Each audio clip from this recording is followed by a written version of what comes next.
एक सांगू का? दर उन्हाळ्याच्या सुट्टीत माझी आजी आंब्याचं साठं बनवायची. या उन्हाळ्यात मी बनवते. चला दाखवते.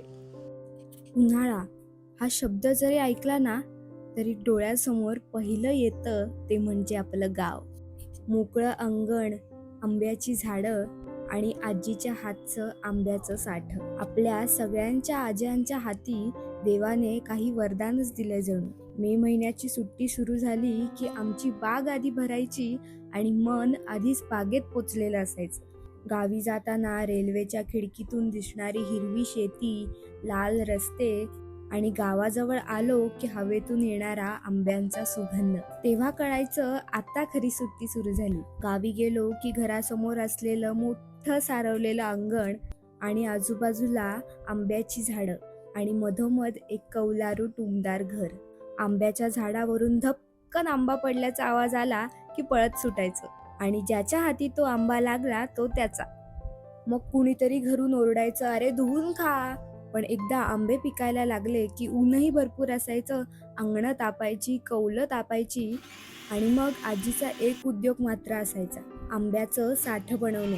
मग आंब्याचा गर काढून चुलीवर उकळवून त्यात साखर घालून छान एक मिश्रण तयार करायची. हे मिश्रण थंड होईपर्यंत ताटांना तूप लावून ठेवायची आणि मग हे ताटांमध्ये ओतून व्यवस्थित ताटभर पसरवायची. हे चुलीवर उकळवताना काय घमघमाट सुटतो.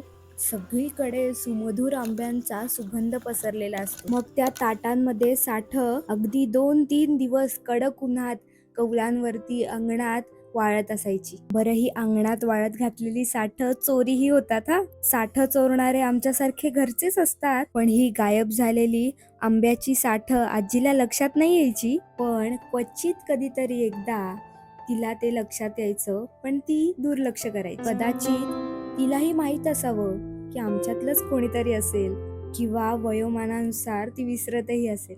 पण हे साठं खाण्यात जी काही धमाल यायची ना त्याला काही तोडच नाही. आजी जेव्हा साठं बनवायची ना तेव्हा एखादं मोठं मिशन हाती घेतलंय अशा प्रकारचं तिचं काम सुरू असायचं.